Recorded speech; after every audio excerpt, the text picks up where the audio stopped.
सुमंडल ग्राम राम और ता स्त्री तुलसी रोते। रामबाबूंकर संपत्ति रे कौनसी अभाव नथिला, किंतु पिलाटीए नथिबारु से भारी मन दुखे चलुथिले। रामबाबू मनरे चिंता करुथिले, जदि गोटे पुओ थांता ताहले से मो परिवारर वंश को आग को बढ़ई थांता आ मो संपूर्ण कारोबार बुझी थांता। संतान नथिबा कारणरु तुलसी को सबुबेले सासु आ ससुरंक ठारू गाली गुल सहिबाकू पड़ुथिला। सासु ससुरंकठू गाली शुणिला परे तुलसी गोटे जगार मन दुखरे जाई बसी कांदुथिला। रामबाबू दिने तुलसी को डाकी कहले, देख तुलसी, बापा माँ गोटे संतान आमठू चाहूँगी, तमें जदि ताहा न दे पारिबो ताहले बाध्य होई मु तुमको छाड़पत्र देवी। स्वामींठू एपरी कथा शुणी तुलसी मनरे बहुत कष्ट हैला। किछि दिन परे ठाकुर तुलसीर कथा शुणिले आउ ता कोलरे झीओटीए जन्म देले। झीओ को देखी समस्तंकर आशा निराशारे बदली गला और रामबाबू मनरे भी खुशी नथिला। सेमानक मनरे एइथिपई खुशी नथिला जे तुलसी गोटे झीओ छुआटे जन्म करिथिला।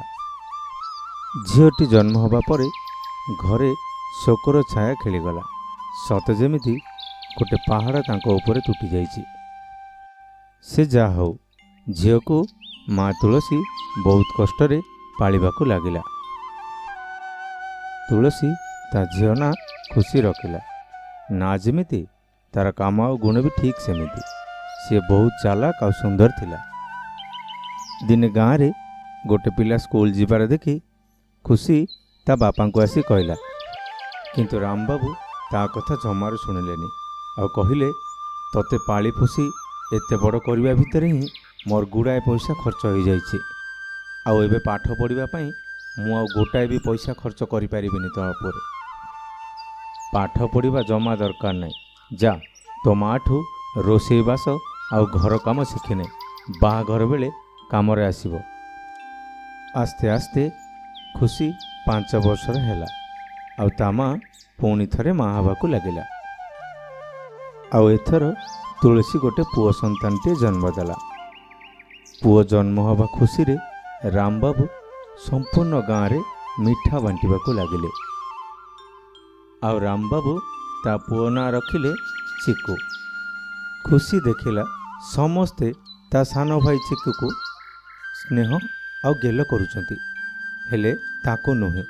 तेणु सीए दिने ता माँ को पचारिला, माँ बापा आउ जेजे बापा मो सहित कहीं खेलु नाहंती। ए कथा सुनी तुलसी मनरे बहुत दुख हैला। आ से कहिला, बुझलु झियो, ए दुनिया रे झियोंकटू पुओं को समस्ते भल पाती, हेले तू जमा चिंता करना, मु तो तते भल पाउछि ना।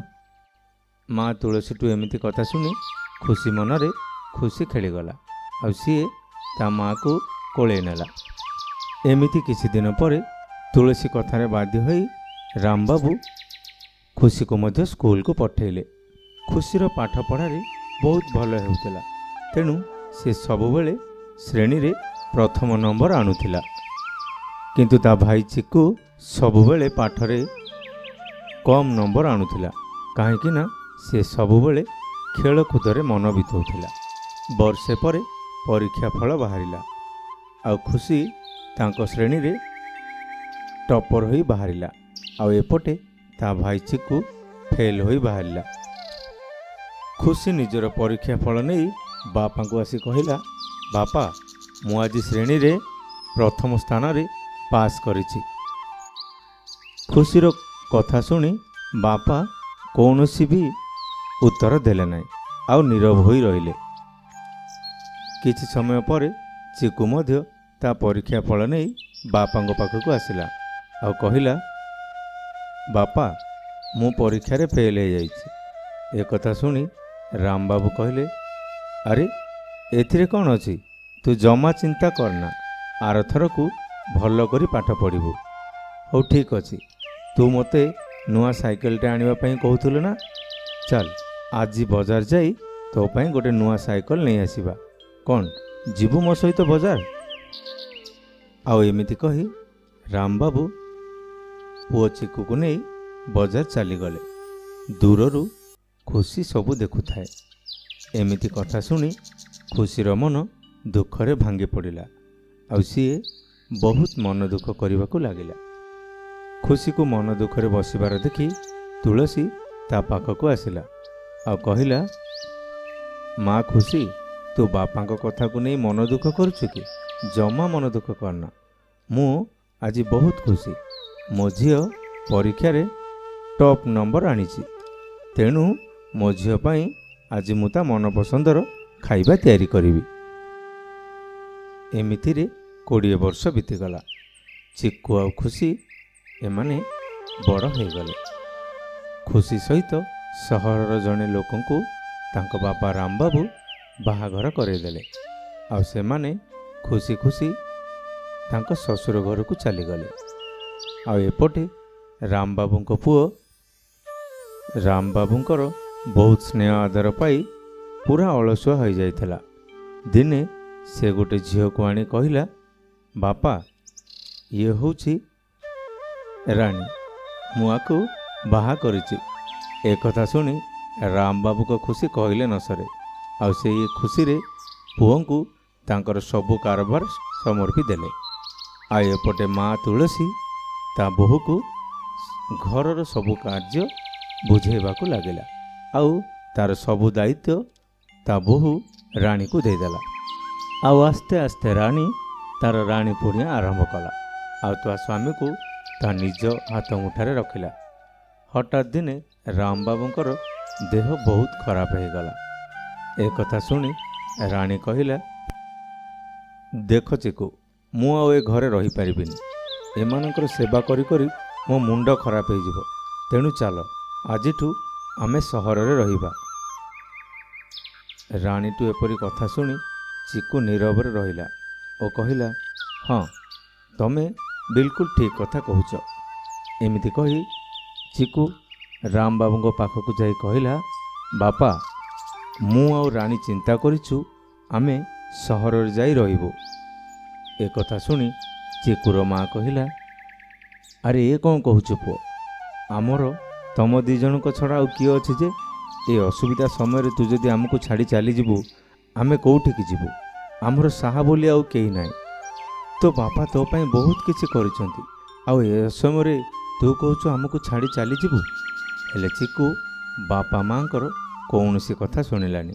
ହଠାତ୍ ଦିନେ ଚିକୁ ଓ ରାଣୀ ସେ ଘରୁ ବାହାରିଗଲେ। ଆଉ ଏପଟେ ରାମବାବୁଙ୍କର ଦେହ ଦିନକୁ ଦିନ ବହୁତ ଖରାପ ହେବାରେ ଲାଗିଛି। ହଠାତ୍ ଦିନେ ଖୁସି କାନରେ ଏ କଥା ପଡ଼ିଲା। ଆଉ ଖୁସି ଡେରି ନ କରି ସେଇଦିନ ହିଁ ବାପାଙ୍କ ଗାଁକୁ ବାହାରିଲା। ଆଉ ଆସି ପହଞ୍ଚିଲା ଓ କହିଲା, ବାପା,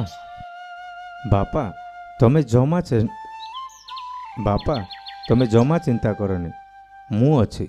ଏମିତି କହି ଝିଅ ଖୁସି ବାପା ଓ ମାଆଙ୍କୁ ହସ୍ପିଟାଲରେ ଦେଖେଇ ଭଲ କରେଇଲା। ଏମିତି କାର୍ଯ୍ୟ ଦେଖି ବାପା ରାମବାବୁ ବହୁତ ମନ କଷ୍ଟ କଲେ।